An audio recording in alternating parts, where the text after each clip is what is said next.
All right, welcome everyone. We have a fantastic session planned for you today, planned for all of us that I'm really excited about. And I'm going to introduce our speakers and then hand things off to them. Um, Starting with Greg Crowther, who is a tenured biology instructor at Everett Community College, north of Seattle, where he teaches human anatomy and physiology to pre-nursing students and others. He previously worked as a postdoctoral research scientist and instructor at the Seattle and Bothell campuses of the University of Washington. He holds a BA in biology from Williams College, an MA in science education from Western Governors University, and a PhD in physiology and biophysics from UW Seattle. Greg is the lead developer and researcher of the Test Question Template, or TQT framework, for making summative assessments more transparent and rigorous and equitable. Ben Wiggins is a tenured biology instructor at Shoreline Community College. Having finished a BS in biochemistry and an MS in molecular cellular biology, he taught and managed TA education at the University of Washington for 15 years, with classes as large as 800 intro molecular students. Wow. And as small as a senior lab intensive in civilizational biology. Ooh, that's interesting. We might want to hear more about that.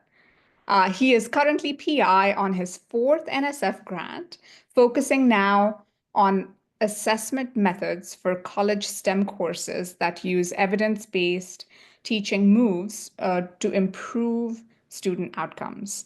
He has long worked in professional development for teachers and coaches, where he focuses on teaching micro skills and active learning methods. Welcome, both Ben and Greg, and with that, I'm going to pass things on to you. Awesome. Siley, thank you so much for that kind introduction. We are really excited to talk with you today. We have some ideas that we hope are valuable for you to listen to. We know we're going to learn a lot from the discussions and thinking about this with you. So thank you in advance for all the energy that we will coax out of you as best we can. We're going to mix this idea of a warm demander persona and some research that's gone into that with this thing that is exams. It is an institution, a phenomenon, a social organization that you might not have expected if you look at the human species 200 years ago, but now is a dominant part of many people's experiences. So as we do that, we just want to give you a quick introduction of why we are in this work. So let me turn it over to my partner in crime for his origin story. Yes. Hello again, everybody. Great to be here with you all. So we're talking about exams and, as you'll see, power. And so as an instructor, one of my sort of traumatic experiences has been the following. I would work in class helping my students dissect a complicated diagram, such as the one shown on the left here, which is how blood clots. As you may recognize, the complicated pathway. And so we'd spend good class time dissecting what do all these arrows mean? What do these subscripts mean? And at the end of that, I would feel good about, boy, I think my students really understand these protease cascades by which proteases activate other proteases, which activate other proteases. And so to confirm that, I would give them a test question on a slightly different protease cascade, such as the one shown here for the digestive system. And as you might imagine, some students really, really struggled with that question. They felt like they were being sort of, hit with something that was not what they were expecting, even though to me, it was right in line with our learning objective. So in recent years, I've worked hard to try and be able to challenge students in this way without them feeling so traumatized or surprised by it. And so Ben has a similar but distinct story, which he will tell next. Yeah. So we came at this from different angles, but my experience that kind of seemed to happen over and over, especially in really large classes, is that before the quarter, some of the students would get in touch and they'd say things like, "Oh, finally, we're at molecular biology." And then in week one, we dive into biomolecules and students would be saying, this is so cool. I've never been able to do this before. They're excited. Week two, it's even going further. Like we're starting to really get into their lives and their identities as scientists. By week three, they're really starting to figure it out. They feel there's a growing confidence in the classroom. You can see a community growing. And then that just it doesn't actually keep going because the experience massively changed every time that third Friday would roll around. And after the exam, the tenor of all the conversations changed. You tricked me. This is brutal. I don't know if I can do this. And so from the negative side, that was the experience that I had quarter after quarter in what I thought were pretty good exams. And I was trying hard and I was trying to show that I cared. But what I really want is that I want to go to my students and I want to hand them this. I want to hand them a really, really complicated, maybe life relevant or science relevant problem with lots of possibilities and data that does matter and data that doesn't matter and different ways that they could think about it. And I want them to be able to really bravely engage with this kind of scenario. But I was finding that the way that I was doing exams didn't allow for this. There's just no way that a student could read that much during an exam and take questions on it and deal with pressure. And so I was looking for something else. And so what you're going to hear about today is a lot of where Greg and I found that something else.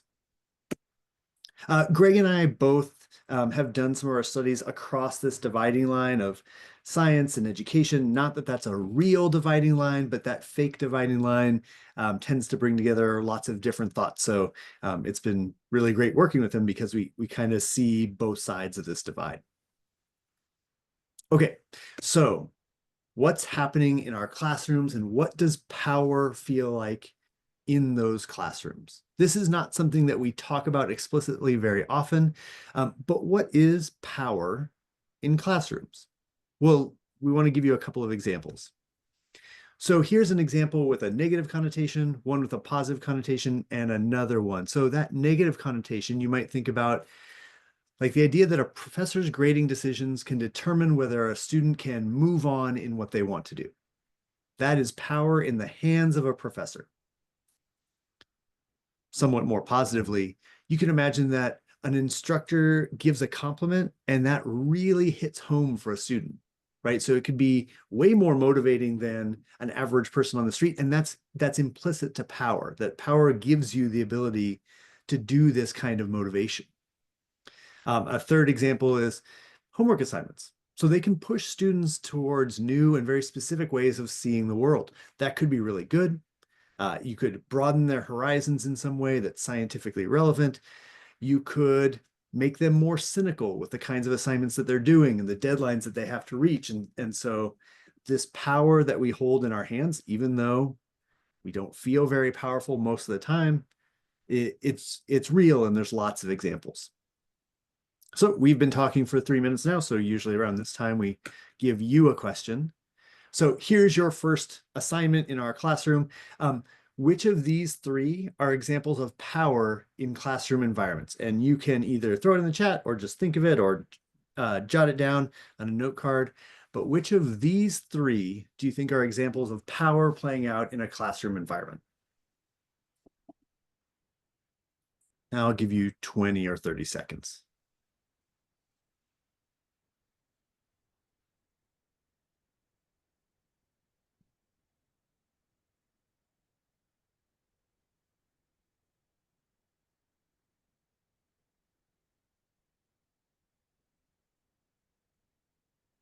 Okay, a couple of them are coming through on the chat, which is wonderful. You can also, we might ask for people if they want to volunteer, but we're okay with any platform here. Let me give you about 10 more seconds.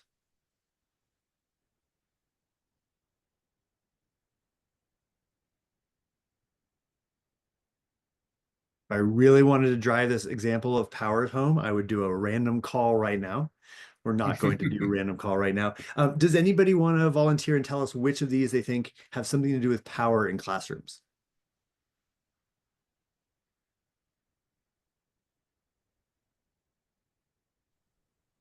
I'm happy to say something. Go for it, Liz.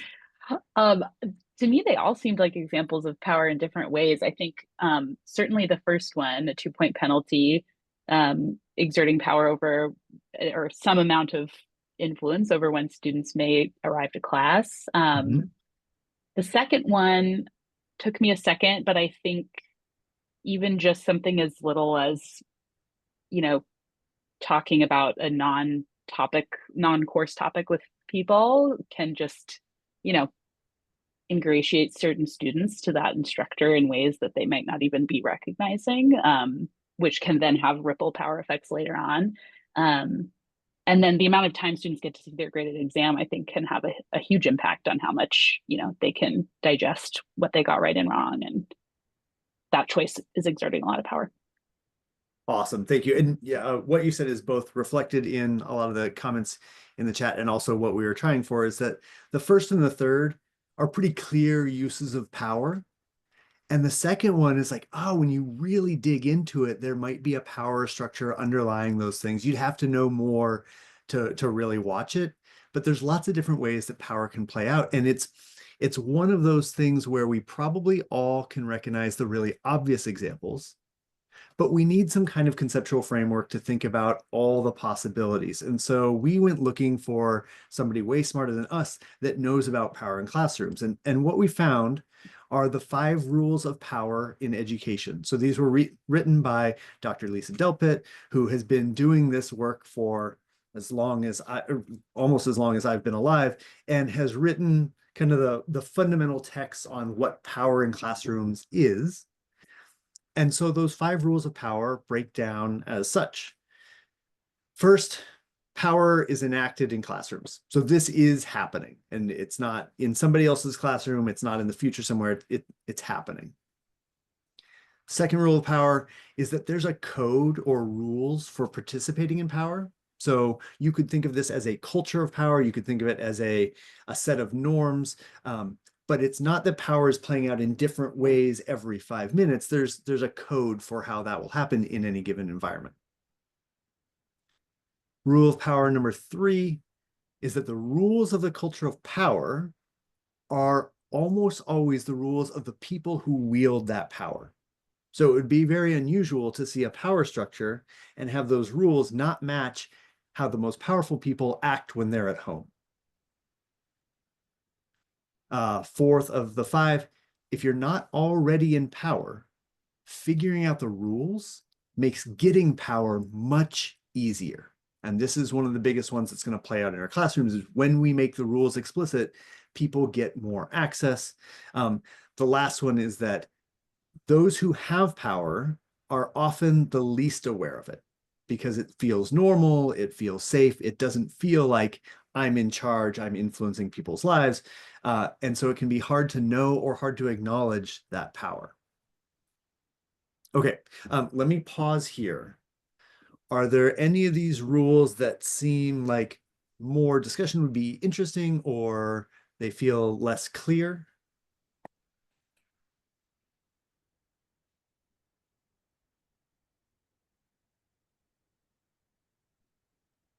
Yeah, Marie says number 3, the rules of power. Actually, let me do this, Maurice. Let me give you a question. Let's try to match these. So I'm going to give you 5 different examples, and I want you to see if you can match them each to one of these rules of power. And let's see if that helps clear up, especially with number 3, which I agree is probably the most confusing of them. So here are the 5. See if you can read through them and figure out the code. If you wouldn't mind, take 30 seconds on this without writing anything into the chat. And then I'll say, okay, if you have answers, you can put them there. Okay, go for it.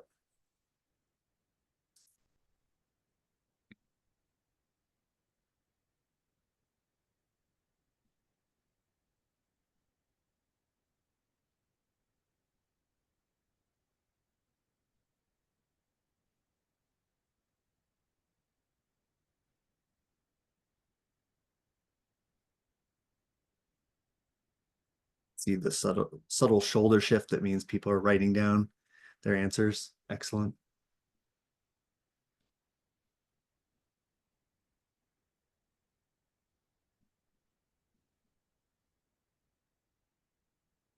Okay, if you want to, you can try throwing some answers and we'll give the key here in just a few seconds. What do you think A, B, C, D, and E match up to in terms of these rules of power?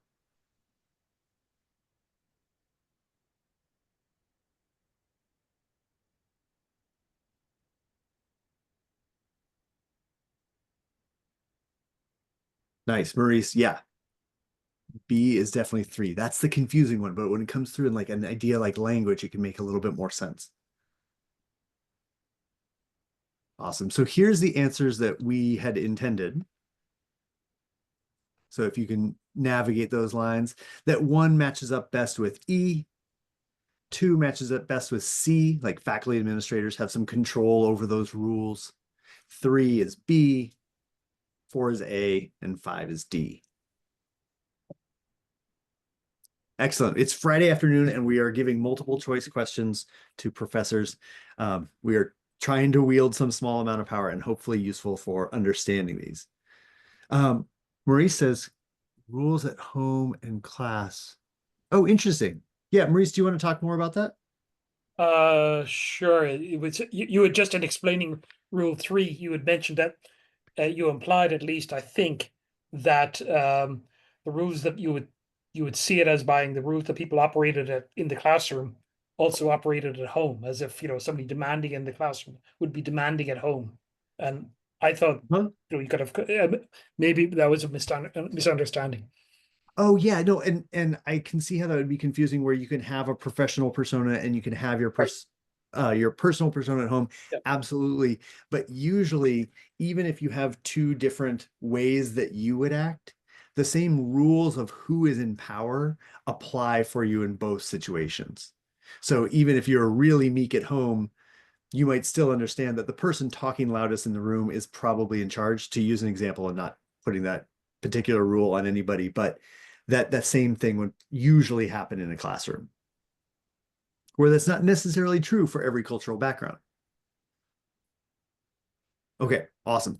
We wanted to think about this and get some of your thoughts on power. So these are 3 questions that when they came up to us, these questions seem like to pick at some things that can be problematic. So what we want to do is a short set of chat answers. We'll give you something like 45 seconds for each one. So this will be less than 2 or 3 minutes. But we'll go for question 1. We'll give you 40 or 45 seconds to answer. Throw that in the chat if you'd like.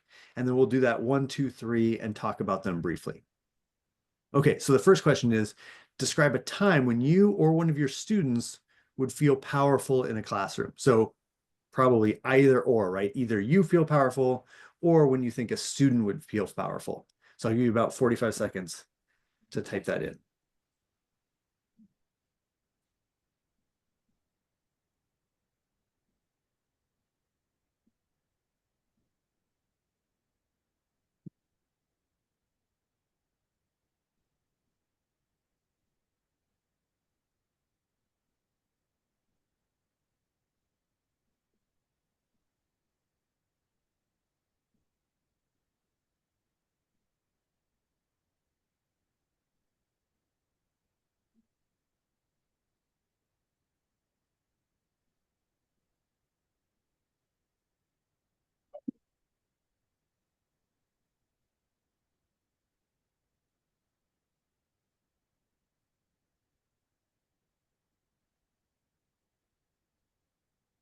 Okay.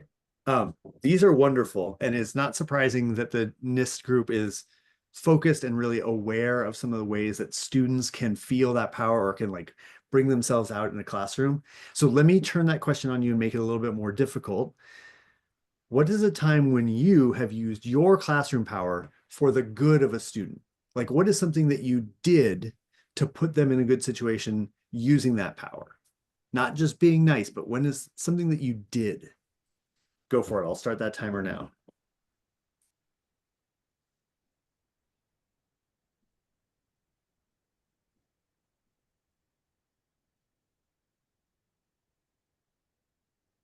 And I love that people are using the number so we know which question answer it is.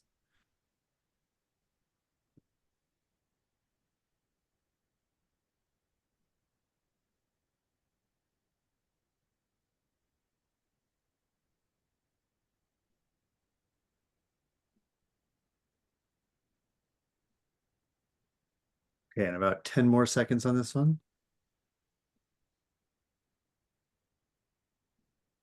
Ooh, yeah. Right, sometimes you have to do something that might not help one student as much, but you're using your power to help the other people around them. I love these examples. Okay, let me get touchy a little bit. For number 3, to think about classroom power, is it necessary to use the terms diversity, inclusion, or equity? Do you need those terms to describe to somebody what power is or to try to make a case about something being power related? I'll start that timer now. What do you think?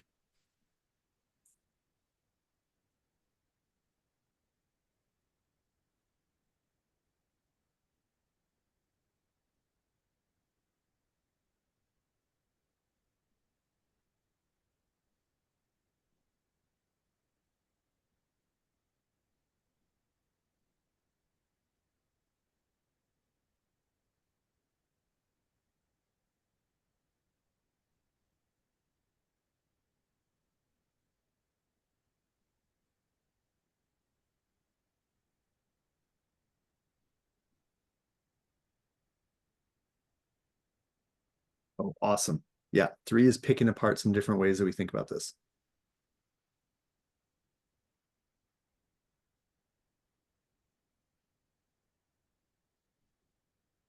I'll close this in about 5 seconds. Okay, this question was really hoping to get at this divide where the way that a lot of us speak about power really brings in the idea of being inclusive or not, or equitable or not. At the same time, that is a coded way of talking about a particular subject. Power has been talked about for as long as humans have been humans, and we haven't used those particular terms. So Greg and I wanted to make the point, maybe especially me, that not everyone we are going to importantly be talking to in our lives feels like the terms diversity, equity, and inclusion are the way that this debate or this discussion should be like based. And there are other ways that you could talk about this. Okay, awesome. Before we move on, is there anything that anybody wants to comment on any of these answers? Or are we ready to move on to the next thing? I'll do my waiting for contributions face.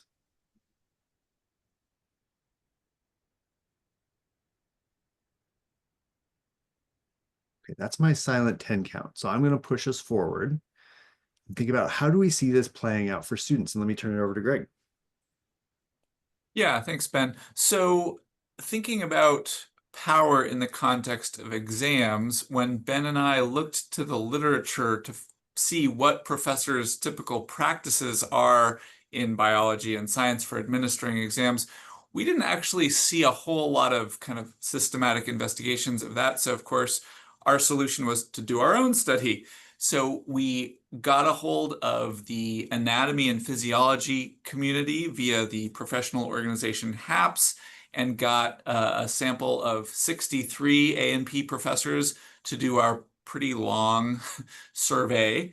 And in terms of power, we sort of found some good news and bad news. On the positive side, we found lots of evidence that professors were trying to some extent, share their power with students to help those students prepare for exams better. They're generating and distributing lots of resources related to getting ready for the exam and hopefully helping students do better on the exam. So you can see most instructors provided practice questions and or study guides and varying levels of other kind of support for that.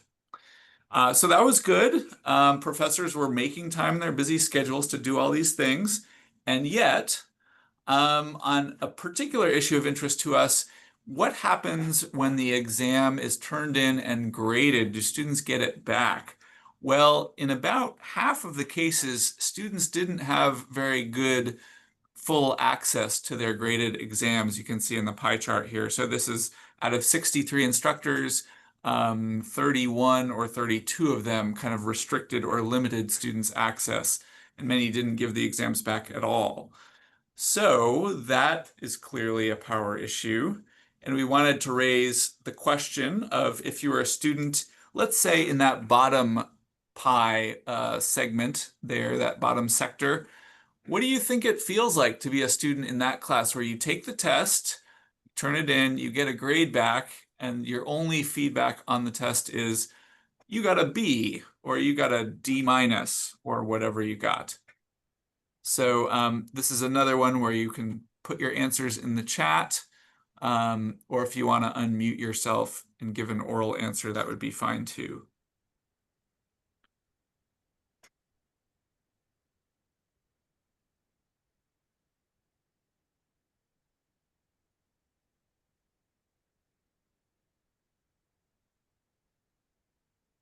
I might be getting ahead a little too much, but I'm curious on the last line of the table there, facilitate an exam review session in class.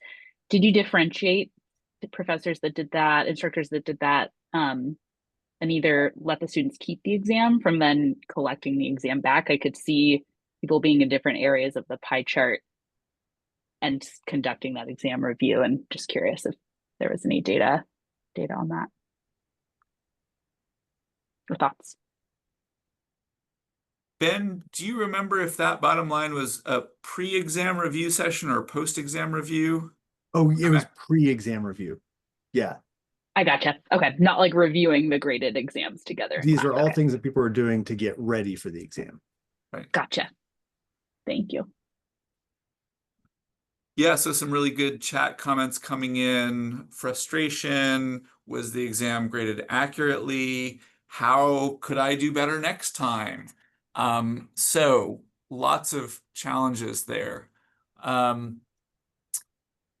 We should maybe add that we understand that professors might not return exams because they're trying to maintain the integrity of the exam and they don't necessarily have time to write a totally new exam each time.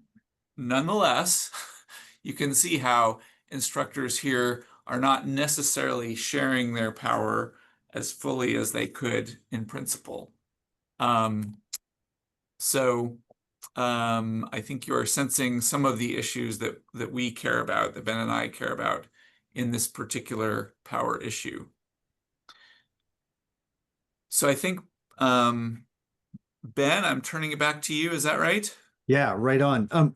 We went looking for a way to think about power and how this is playing out in our classes, and there's been some great work done over many years, especially this description of how that plays out in classrooms where the students were predominantly from communities of Alaskan Native or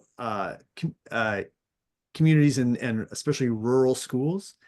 And Judith Kleinfeld, who is doing this kind of research and is kind of like a groundbreaker in thinking about gender and socioeconomic class playing out in classrooms for teachers, had this way of characterizing what she found with those teachers. And one degree here is thinking about how the instructor presents themselves. So it could be somebody who keeps a lot of professional distance, a relatively cooler demeanor. It could be somebody that has a lot of personal warmth and is making it very personable for their students. So that's one dimension.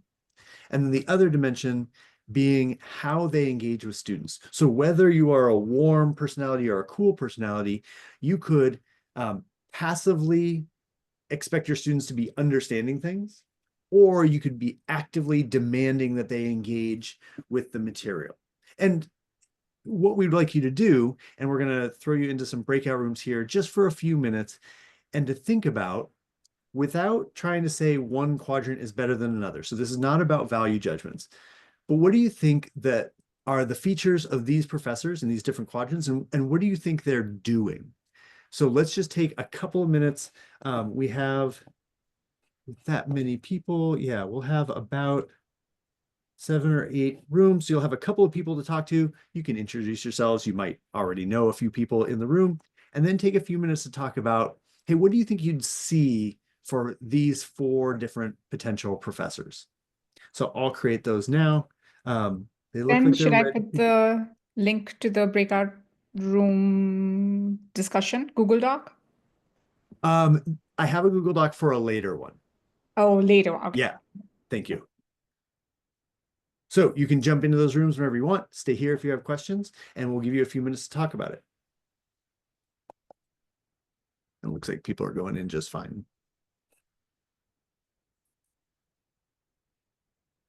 Awesome.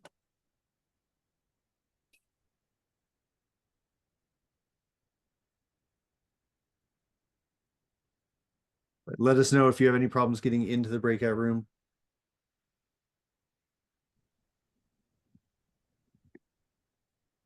I think just about everyone's there. Excellent. Yeah, I'll hop into one myself Awesome. and then come back. Do you want to broadcast maybe like how many minutes roughly? Yeah. Yeah, okay.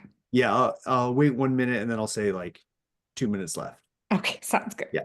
I'll be back. Thank you. Oh, where's the button for that? Oh, there it is. Yeah.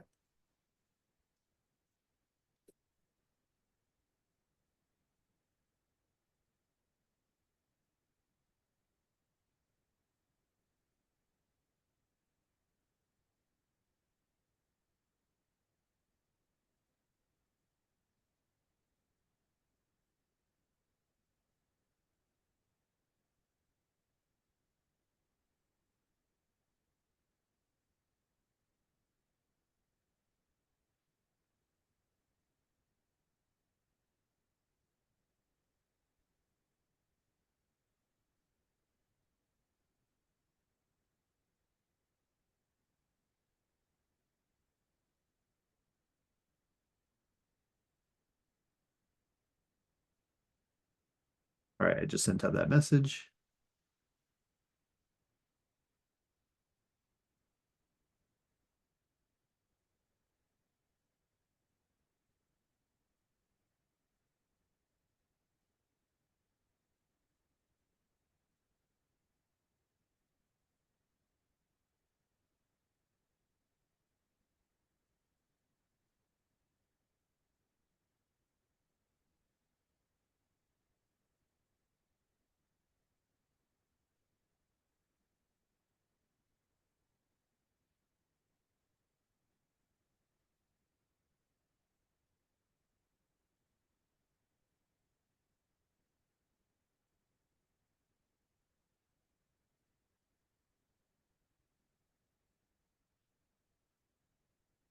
Greg, seems like it's going fine.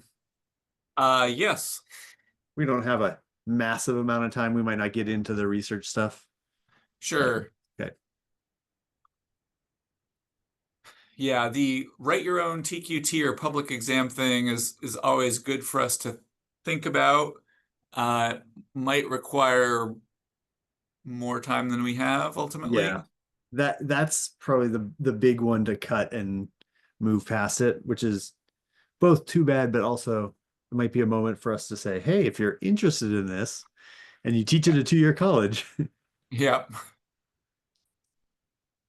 Cool. That's been about time. Nobody's come back yet, but I think we should keep them moving. So I'll close rooms now. Okay. Mhm. And we get the 1 minute Yeah. buffer.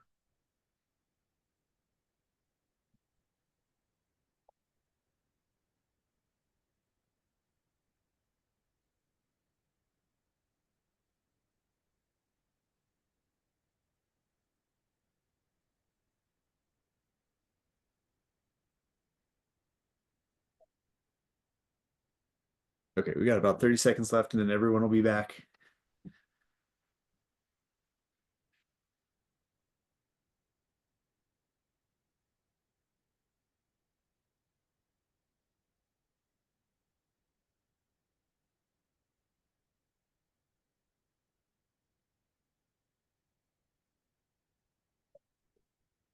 Thanks for those who are already back.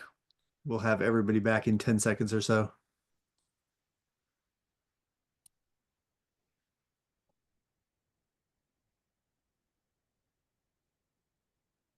Okay. Everybody's coming back just at the very end of that 1 minute, which means we probably could have given you more time to talk, but we're going to go into another breakout room in just a little bit. I'd love to take a volunteer or two. What features or practices would help you delineate what quadrant a particular professor was in? You can throw up your little internet hand or your screen hand or your actual hand.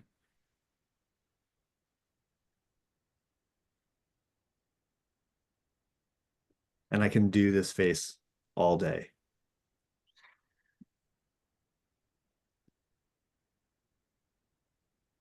I think Lawrence has their hand up. Awesome. Yeah, go for it. Thanks, Lauren. Well, I thought the horizontal axis mode of student engagement generated, you can tell by the pedagogical style. Passive understanding, I tend to think of somebody who is lecturing most of the time, whereas active demandiness would be somebody who's doing much more active learning, small group work, quicker questions, that kind of thing. Awesome. Yeah, thanks, Lawrence. Okay, so that's the horizontal dimension. What about the vertical dimension? What would you see from somebody who is at one end of that spectrum or the other? Oh, and Catherine says positive instructor talk. Okay, things that are encouraging for the students. What else? Liz, I've picked on you a couple times already, but go for it. Sorry, I know I'm talking too much. I would say eye contact versus not, smiling versus not. That seems like a pretty clear warmth. Cool. Yeah, I love that. And Brenda's thought that active demandiness could also be exam wrappers, right? Like there's structural ways to bring that out. Okay, good. These are the kinds of things that we're thinking about. And so how do students do this? What do they associate with, or what habits do they associate with moving from one quadrant to another? So this is basically the second half of those breakout rooms. We have a place where you can put notes if you would like them. So there's a slide here for each of the breakout rooms. You can just go to whatever your group number is. But let's take 3 or 4 minutes and try to figure out what are those cues that students take and what habits might help you move from one quadrant to another. So if you really wanted to be at a professional distance and helping students engage more passively, and that might be appropriate for some environments, how would you get there? What would you change? So we'll open up those breakout rooms right now, and we'll see you in just 3 or 4 minutes.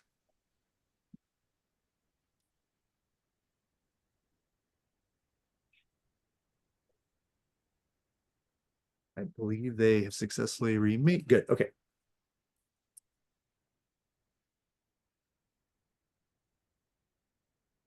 Nice. Just about everybody's in.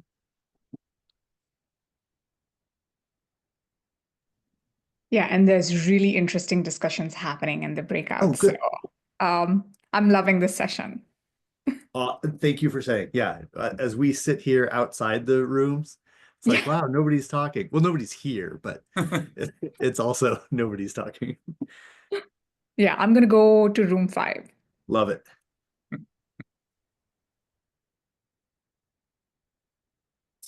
Funny, I feel some of the same awkwardness here that I do in my actual classroom, where I kind of want to peer in and see what's going on, but I also kind of want to give people space. Yeah. What do I do? I completely agree. So this one, we can follow along and see if anybody's putting any notes in. If you want.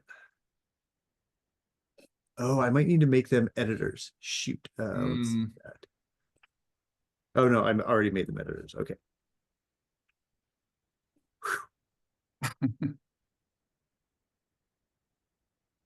Okay, and they each have their own slide, so that's good.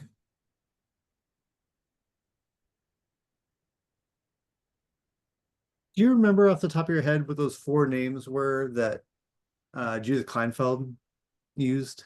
Oh, yeah, I was trying to remember. So I think lower right was maybe called traditional.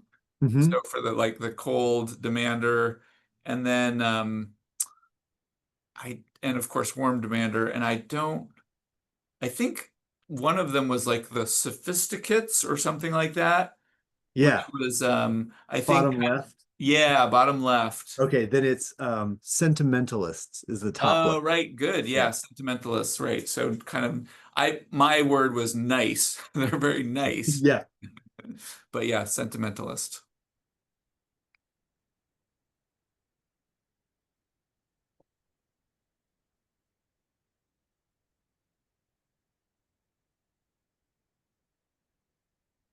Okay, we have 8 breakout rooms. Yeah.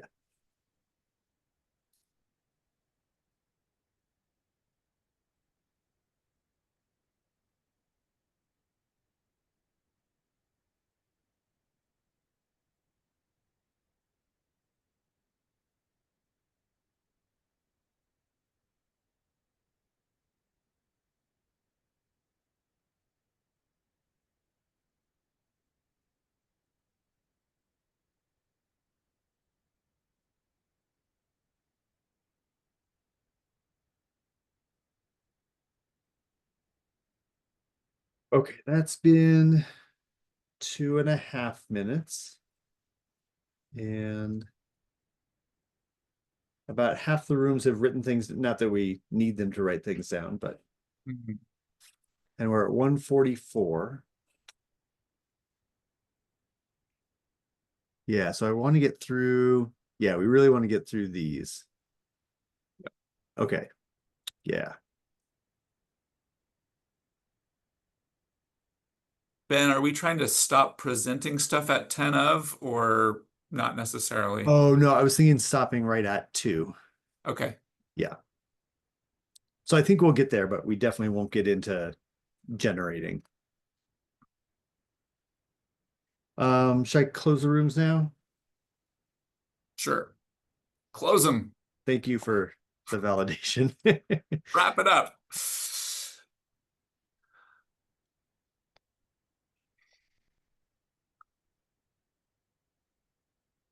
Let's Great. just be cold demanders, shall we? You're out of Yeah. time, people. That's all the time you Sophisticates. get. Yeah.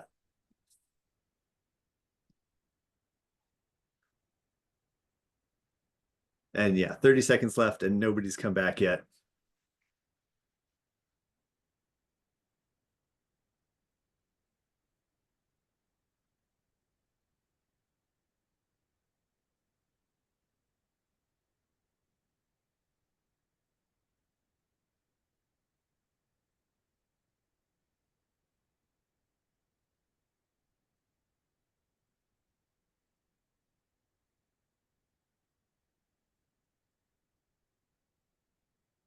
And 3, 2, 1. Here should be everybody.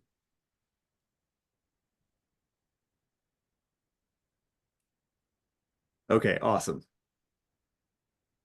Thank you, everyone. You were not required to write anything down into these, but there's a lot of really good comments in there. When Judith Kleinfeld originally built this kind of 4-quadrant model, it was warm demanders in the upper right, and in the bottom left was sophisticates, or people who were very removed and felt like a huge distance with their students. In the top left was the sentimentalists, the really nice people. And in the bottom right, Greg, do you remember what bottom right was? I think she called it traditionalists, maybe. Traditionalists, yeah, where we're sage on a stage. We're going to ask a lot from you, but not really be all that personally engaged. And as we think about these things, we have been really focused on instructor growth, how people change over their career, where do they go, and some of the moves that we see professors both wanting to make and finding ways to make. Not that there's necessarily only one way to be a professor, far from it. But the moves that we see people trying to make are increasing transparency as a way to be warm. So showing more either of themselves or how they're doing their work. So that's things like talking through your teaching choices. Why are you doing things a certain way and letting your students know? When you work really hard, not hiding that, like you're a perfect person who's outside the student's sphere of understanding, but showing them your effort and letting them behind the curtain a little bit, making your grading notes clear, publishing your learning objectives. Those kind of efforts to transparency are discrete things that people do to bring more warmth to their teaching. I know like that LO isn't necessarily how you are warm to the rest of the world, but for your students, that openness can really matter. So transparency is one, and then the other is adding structure. So just like we were talking about with active learning, other things that you can do are like reducing your assignments or streamlining so the class is much more straightforward. Like when I'm in this class, this is how my assignments work. I know what my week is going to be like. Or incentivizing particular kinds of study with points. We're adding structure to demand more. And I think that the moral that we're seeing with the professors we work with is that you can demand more from your students in warmer relationships. It's actually easier to be in the top right than it is to be in the bottom right, because that warmth allows you to ask for different things from your students. Or maybe a better way to say that is that students are more likely to accept your use of power when they think there's a benefit for them. They can't get away from the fact that you're the powerful person in the room, even if they wanted to, but they will accept it more if they can see that evidence. And being transparent, being warm can help them with that.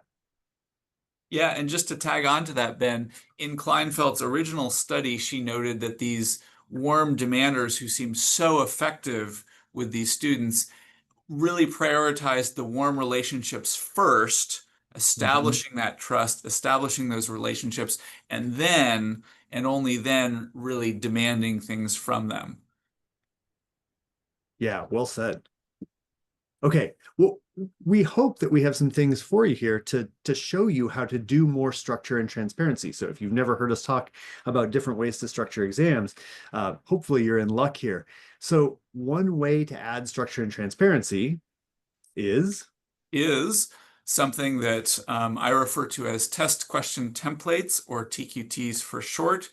So Ben is going to animate our way through this while I talk, I think. So again, we really want to be demanding, asking students to solve challenging problems like this one, where we're asking them to analyze a fairly complicated figure about things moving in and out through a biological membrane. So there's our demand, but we want to be warm about it through structure and transparency by providing students a lot of appropriate study materials up front ahead of the exam. And so the TQT way of doing this is to directly and explicitly link the learning objective with multiple specific examples of how that learning objective could be assessed on a test. Ideally, those examples show you some different ways in which that information could be presented and responded to. Maybe there's a strategical note about the broader pattern here. So the goal is to show students each problem is not unique. We're trying to train you up to solve specific types of questions, and you can understand the larger pattern through these TQTs. So this is kind of my way of doing it. I would field a quick question if you have one, but Ben is also eager to share his version of this.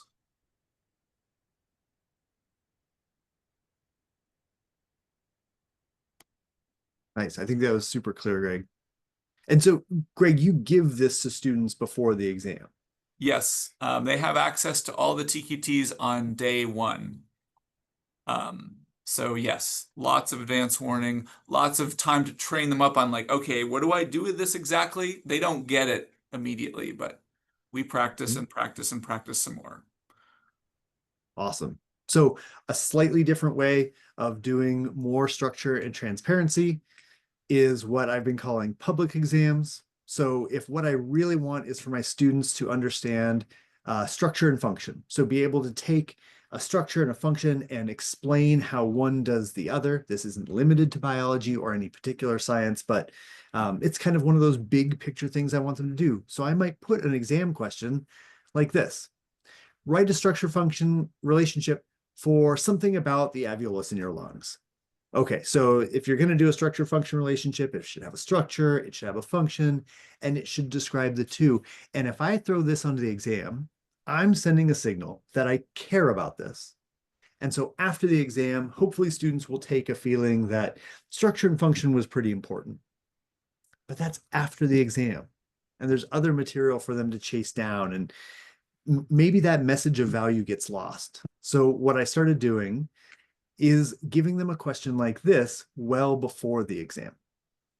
So this question, and I'll kind of talk while you read here, it has a withheld piece where they don't know what part of the respiratory system is actually going to come up.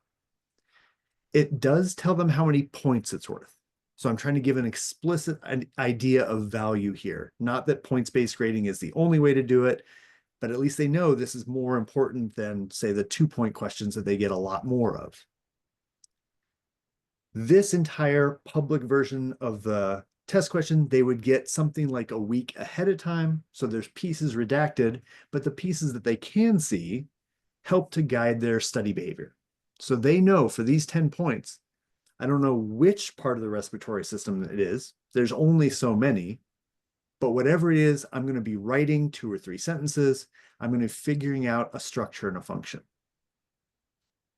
That meta information, especially like what should be in the answer or how to limit it, generally in exam periods, especially when time is an issue, that's the first reading to go. So you'll get students who actually don't even read those notes. It's hard to get points when you don't know the actual assignment. So giving them a week ahead of time to read the fine print can really help them get more points for the understanding that they do have. And then students can also, and I think this is really crucial, when we're giving previews, students can help us edit. So if something in a TQT doesn't make sense, Greg can hear about it before the exam. When I give a public exam, I have lots of student comments saying, this part of this question doesn't make sense. And it's some language mistake I made or something where I didn't quite teach that way of using it. But that's not the point of the question. So I get to clean that up beforehand. Okay. So the question is this something that you would want to try in one of your classes? I've already seen from a couple of comments that there are people in this room who already do these kinds of things. But this is how we would go about thinking through actually writing one. So Ben, am I right that we're going to talk about this flow chart without necessarily sending people off to do it? Yeah. So here is our kind of drink the Kool-Aid slide. If you are willing to indulge us in it. We have these similar but distinct approaches. And so if your particular exam priorities involve things like, go ahead and click Ben. Thank you. Sorry, reading chat stuff. Yeah. If you really want to see, help students see the underlying principles beneath individual specific questions, and or you really want students to practice using formulas and equations, and or you want students to really think deeply about problem-solving strategies, perhaps TQTs are for you. Ask your doctor about TQTs. Alternatively, if your priorities seem more like, really signaling the concepts you care most about, nudging students to study in certain ways, and really giving them super challenging problems that would be way too much for a regular exam, maybe in that case, public exams might be more your style. And so I like to say that Ben and I have a friendly rivalry where each of us really admires the other's version of this while also feeling like our own has some unique advantages as laid out here. So in this wordy slide is, how you would explore this further if you wanted to try writing your own TQT or writing your own public exam question. I think in the interest of time, we're not going to force you to write an exam question on a Friday afternoon, but in principle, this is how you could practice. Yeah, we're going to, in just a couple of minutes, we're going to leave you with a link to our website that has a lot more information about how to do these kinds of methods and why. So we're going to skip the breakout rooms for now. And I just wanted to, I'm going to give you the 90-second version of the NSF funded research that we're doing right now, where we are doing lots of experiments. So because we think implementing these exam styles is so personal, what we're looking for are places where we can have the same instructor teach 2 different sections. Luckily, in community colleges, that happens all the time. So we're finding people at lots of different community colleges around the country. Currently, we have people in Washington, Oregon, California, and Texas, but we're going to do 19 more of these over the next couple of years, where they do one section in their normal style, another section in an exam preview style, and then we see what matters. So what matters with the learning for their students, quantitatively on pre-post analysis. What matters for their exams? Is it actually helping to catalyze change? Are those exams getting closer to what we hope like 3-dimensional kinds of assessments look like? And then what do their students say in interviews? What do they say in interviews? And then doing a lot of qualitative analysis. So that's the grant we're working on now for the STEM professors in 2-year colleges that you know in your life. We are going to be recruiting this summer. And not to put too fine a point on it, but the way you get somebody to take up a really big challenge of like writing 2 different versions of the same kinds of exams for 1 quarter is you pay them a bunch of money. So we want to pay people to work with us on these assessments. And the ones that are going on so far, we're getting some initial data that's really matching with our previous research. We don't have time to talk you through all the quotes here, but students are generally finding themselves more confident in their ability to do well on the exam, more confident to know what's coming on the exam, and they feel the instructor coming towards them, making things more transparent, making it easier for them to work hard for their success. And we're also finding that the instructors, maybe earlier in their career, this isn't the kind of move that you want to do before you have your class and your style set, but as more of like a mid or a late career move of, hey, I've already overhauled many of my course materials, but this is a chance to overhaul how I interact with students and do assessment. So if this is interesting for you, we definitely want to leave that. The link to the talk is here, so you can grab these slides whenever you want. But that exam preview website, which is in our works cited over on the right, has videos from Greg and I about what we're doing and also ways to get in touch. And I'll just leave you with a quick summary. There's no reason to animate this all, but that we think power is playing out in all of our classrooms. We think that this warm demander idea is a way to use that power for as much good and as little damage as possible through transparency and structure. And that these exam preview methods might be a specific way to do that. Hopefully the next time we come talk to you, we're going to have a finished research plan and we're going to be able to analyze all that and say, how is it working or how is it not, or in what kind of situations? So I think at the end of the hour, the thing that's really left for us to do is to thank you so much for all your time and attention on a Friday afternoon, as it is hopefully getting nicer and nicer wherever you are. So thanks, everyone. We'll stick around for questions for sure, for at least a little bit, but we hope you're able to reach out to us if you're interested. Thank you so much. This was an excellent session, and people are clapping, people are high-fiving, and all of the good stuff. Oh. So at this point, I'm gonna stop recording. Mm-hmm.